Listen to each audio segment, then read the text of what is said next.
Conte de Grimm, Tom Pouce.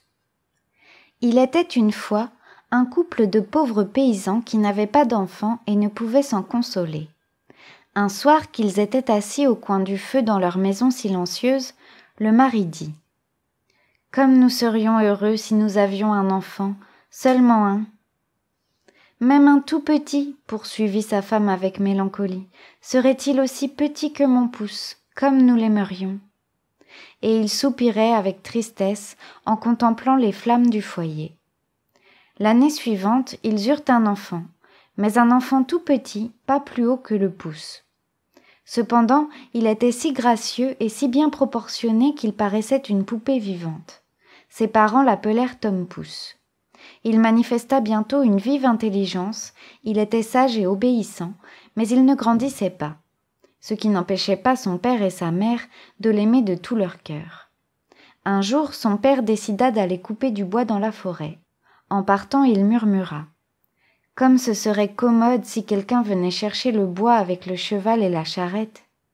Tom Pouce, qui avait entendu, s'exclama « Mais papa, j'irai bien, moi !»« Comment feras-tu, mon pauvre enfant, pour conduire ce grand cheval ? » ?»« Aie confiance en moi, que maman attelle la charrette et je me charge du reste. » Le brave homme secoua la tête en souriant d'un air de doute et partit au bois. Le moment venu, Tom Pouce demanda à sa mère d'atteler le cheval et de l'installer dans une oreille de l'animal, puis il se mit à crier « Hu ! Hu !» À ces mots, le cheval avança et s'engagea sur le chemin. Au tournant du sentier, Tom Pouce cria « Hu, dia !» et le cheval tourna à droite. Deux passants qui se trouvaient là s'arrêtèrent stupéfaits. « Mais regardez donc !» s'exclama l'un. « Il n'y a personne sur cette charrette et cependant on entend crier le conducteur. »« C'est étrange, en effet, » acquiesça l'autre. « Que se passe-t-il ? Mais suivons plutôt cette carriole, nous verrons bien ce qu'il en est. » Ils marchèrent derrière la charrette jusqu'au milieu de la forêt, là où le père de Tom Pouce empilait le bois qu'il avait coupé. « Me voici, papa !» cria le petit garçon en sortant sa tête de l'oreille du cheval. « Tu vois, je me suis fort bien tiré d'affaire. Maintenant, dépose-moi à terre, s'il te plaît. » Le père saisit délicatement son fils et le déposa sur une touffe d'herbe. Les deux hommes en restèrent ébahis. « Voilà un gamin extraordinaire, » dit l'un. « Emmenons-le avec nous, nous le montrerons dans les foires et nous ne tarderons pas à faire fortune. »« Excellente idée, » approuva l'autre. « Demandons donc à ce brave homme s'il veut bien nous vendre son fils. » Ils proposèrent au paysan de le lui acheter, mais celui-ci refusa. « Je ne vendrai pas mon petit garçon pour tout l'or du monde. » Mais Tom Pouce, qui avait grimpé sur l'épaule de son père, lui chuchota à l'oreille. « Ne crains rien, tu peux me vendre, je ne tarderai pas à être de retour à la maison. » Confiant dans l'intelligence de son fils, le père accepta. Il remit l'enfant aux deux hommes et reçut une forte somme. Puis les voyageurs poursuivirent leur chemin. « Où allons-nous te mettre ?» demandèrent-ils au petit garçon. « Sur le bord de votre chapeau ? Je serai assuré de ne pas tomber, je pourrai remuer à mon aise et voir le paysage. » Et Tom Pouce voyagea ainsi jusqu'au soir. Il se pencha alors et dit « Posez-moi à terre, j'ai besoin de me dégourdir les jambes. » Pour répondre à son désir, l'homme le posa délicatement sur le bord de la route.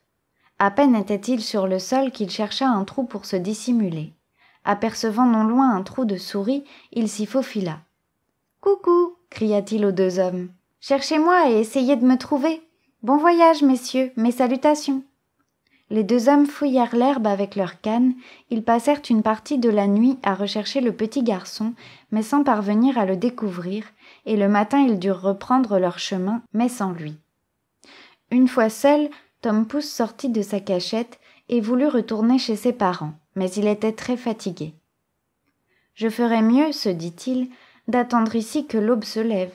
En voyageant la nuit, je risque de me rompre le cou. » Il eut la chance de trouver une coquille d'escargot vide. Il s'y glissa et s'endormit aussitôt. Il fut réveillé peu après par un bruit de voix. « Comment ferons-nous pour nous introduire dans le presbytère ? Le curé a, dit-on, une très belle argenterie et de nombreux objets de grande valeur. Il a aussi un gros magot, mais il a fait mettre des barreaux à toutes les fenêtres. » Si vous le voulez, je vous aiderai, s'écria Tom Pouce, qui avait aussitôt compris qu'il s'agissait de voleurs complotant un mauvais coup. Les 2 brigands sursautèrent. D'où vient cette voix? Il n'y a personne. Cherchez par terre et vous me trouverez, dit le petit garçon. Je peux vous apporter une aide précieuse, je vous assure. Les 2 hommes cherchèrent et avec beaucoup de mal finirent par trouver Tom Pouce. Comment peux-tu nous aider? Dit l'un d'eux. Tu n'es guère plus gros qu'un moucheron. Précisément, grâce à ma petite taille, je pourrais passer entre les barreaux. Emmenez-moi avec vous, vous ne serez pas déçus. Les malandrins acquiescèrent et emportèrent Tom Pouce avec eux. Dans le plus grand silence, ils se glissèrent à travers le jardin jusqu'au presbytère et firent passer le petit garçon entre les barreaux de l'une des fenêtres. À peine fut-il à l'intérieur de la maison qu'il chercha la pièce où le curé avait enfermé toute son argenterie. Puis il hurla de toutes ses forces. « Que dois-je vous jeter? Emportons-nous le tout ?»« Pour l'amour du ciel, tais-toi » chuchotèrent les voleurs épouvantés. « Si l'on t'entend, notre coup est manqué. » Mais Tom Pouce, faisant semblant de ne pas comprendre, cria encore plus fort. « Voulez-vous emporter tout ce qui est amassé ici? L'argenterie et le magot? Que voulez-vous d'abord ?» Ces cris éveillèrent la cuisinière qui dormait dans une pièce voisine. Elle s'assit sur son lit et prêta l'oreille. Cependant, les voleurs s'étaient éloignés, puis peu à peu, s'encourageant l'un l'autre, ils étaient revenus tout près du presbytère et chuchotèrent à l'enfant. « Cesse de pousser des cris et jette-nous ce que tu trouveras. »« Mais quoi ?» hurla encore plus fort Tom Pouce. « Le magot ou l'argenterie ?» Cette fois, la cuisinière, enfin réveillée, comprit que des voleurs étaient en train de cambrioler le presbytère. Elle sauta de son lit, empoigna son bâton et se précipita à la porte. Mais les 2 malandrins étaient déjà loin. Elle chercha dans toute la maison, dans le cellier, dans la grange, mais ne vit rien d'anormal. Elle retourna se coucher, persuadée d'avoir rêvé. Alors Tom Pouce sortit sans bruit de la chambre et s'en alla dans la grange chercher un petit coin où il pourrait dormir tranquillement. Il se prépara une couche confortable dans le foin et s'endormit profondément. Lorsque l'aube commença à poindre, il dormait encore. La cuisinière, aussitôt levée, se rendit à l'étable pour soigner les bêtes. Elle prépara son seau pour traire les vaches et alla dans la grange chercher une botte de foin. Elle prit précisément celle où Tom Pouce se trouvait endormi, mais elle ne le remarqua pas et éparpilla le foin dans la mangeoire. Une des vaches n'en fit qu'une bouchée. « Comment suis-je arrivé ici ?» se demanda le garçonnet en se réveillant sur la langue râpeuse de la vache. Voyant autour de lui des meules énormes, il prit bien garde de se tenir à bonne distance pour ne pas être broyé. Puis la vache avala le foin et Tom Pouce se retrouva dans son estomac. « Il fait bien noir ici, » remarqua-t-il. Mais le pire pour Tom Pouce, c'est qu'il continuait à pleuvoir du foin, et peu à peu l'espace disponible fut tellement réduit que le petit garçon ne pouvait même plus remuer. « Assez !» hurla-t-il. « Assez de foin !» La cuisinière, qui était en train de traire la vache, en entendant ces paroles, fut stupéfaite, tomba de son escabeau et renversa le seau de lait. « La vache parle ! La vache parle !» criait-elle, et elle courut avertir le curé. « Pour l'amour de Dieu, monsieur le curé, venez tout de suite dans l'étable, balbutia-t-elle. La noiraude parle. À coup sûr, elle doit être possédée du démon. Le curé, quelque peu incrédule, suivit sa servante. Mais dès qu'il se fut approché de l'animal, il entendit à son tour une voix perçante. « Assez de foin! Cessez de m'en apporter, sinon je vais éclater !»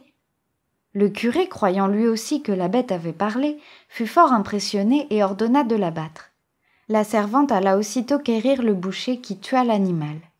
Il le dépeça et jeta l'estomac et les intestins dans un coin de la cour. Alors, peu à peu, le gamin parvint à percer la panse de la vache et avait déjà passé la tête. Mais au moment même où il allait se hisser dehors, survint un loup efflanqué et affamé qui se jeta sur l'estomac, le dévora en 2 bouchées. Et Tom Pouce avec. « Comment vais-je m'en sortir ?» se dit le petit garçon. Mais il s'aperçut vite que l'estomac du loup ne contenait qu'une maigre pitance, et il eut l'idée de recourir à une ruse. « Mon pauvre loup, lui dit-il, Tu as l'estomac presque vide, mais je connais une maison où tu pourrais te rassasier de viande de toutes sortes. » « Est-ce possible ?» dit le loup en se pourléchant par avance. « Mais où est-ce ? » « Tu y trouveras des saucissons, des jambons, des pâtés et toutes sortes de bonnes choses. Ah, tu verras. »« Si seulement tu pouvais dire vrai, » soupira le loup qui depuis bien longtemps n'avait rien mangé. « Dis-moi vite où se trouve cette maison. » Tom Pouce lui donna toutes les indications nécessaires pour qu'il parvienne sans encombre jusque chez ses parents. Sans perdre un instant, le loup se mit en route et grâce aux renseignements précis de l'enfant, trouva sans difficulté la chaumière où les parents de Tom Pouce, éplorés, attendaient toujours son retour. Ils étaient déjà couchés et endormis lorsque le loup arriva. Maigre comme il l'était, il n'éprouva aucune peine à s'introduire entre deux planches mal jointes et à se faufiler jusqu'à la cave. Toutes les viandes succulentes promises par le petit garçon s'y trouvaient. Le loup se jeta dessus avidement et les dévora. Une fois rassasié, il voulut sortir par le même chemin qu'il avait emprunté pour entrer, mais hélas, il avait tellement grossi qu'il ne put se glisser entre les planches. Tom Pouce n'attendait que cela.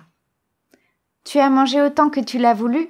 dit-il au loup. « Maintenant, à mon tour d'agir à ma guise. » Et il commença à pousser des cris, à chanter, à faire un tel vacarme que le loup en fut effrayé. « Tais-toi, je t'en prie, tu vas réveiller les habitants de la maison. »« Ne t'ai-je pas prévenu que j'allais agir à ma guise ?» hurla Tom Pouce. Le loup grinçait des dents, faisait des bonds prodigieux, mais ne parvenait pas à faire taire l'enfant. Ses parents, réveillés par tout ce tintamarre, vinrent voir ce qui se passait. Ils regardèrent par la fente de la porte et aperçurent le loup qui se démenait comme un forcené pour sortir de la cave. Le père courut chercher sa hache, la mère une faucille. « Laisse-moi entrer le premier, » dit le mari à sa femme. « Je vais lui donner un grand coup de hache et tu l'éventreras avec ta faucille. » Tom Pouce, qui avait reconnu la voix de son père, se mit à crier. « Fais attention, papa, je suis dans l'estomac du loup. » « Enfin, s'exclama le paysan, notre petit garçon est de retour. » Il dit alors à sa femme. « Pose ta faucille, tu risquerais de blesser notre petit Tom Pouce. Je me tirerais bien d'affaire tout seul. » Et il asséna un tel coup de hache sur la tête du loup qu'il l'étendit raide mort. Les parents de Tom Pouce ouvrirent délicatement l'estomac du loup avec des ciseaux et, fous de joie, en retirèrent leur enfant sain et sauf. « Quelles angoisses nous avons connues pendant ton absence !» s'écrièrent-ils en le pressant sur leur cœur. « Au cours de mes aventures, j'ai appris beaucoup de choses, » s'exclama le petit garçon, « notamment comme il fait bon vivre au grand air. » Et il aspira une grande bouffée d'air pur. « Mais où as-tu été ?» lui demandèrent ses parents. « Dans un trou de rat, dans un presbytère, dans l'estomac d'une vache, et j'ai fini dans celui d'un loup. Mais jamais plus je ne vous quitterai. Et nous ne nous séparerons jamais plus de toi, même pour tout l'or du monde, » s'exclamèrent ses parents en le couvrant de baisers. Pour le réconforter, ils lui préparèrent un bon repas, puis ils lui taillèrent de nouveaux vêtements. Il en avait bien besoin, car les siens avaient été souillés et déchirés pendant toutes ces tribulations.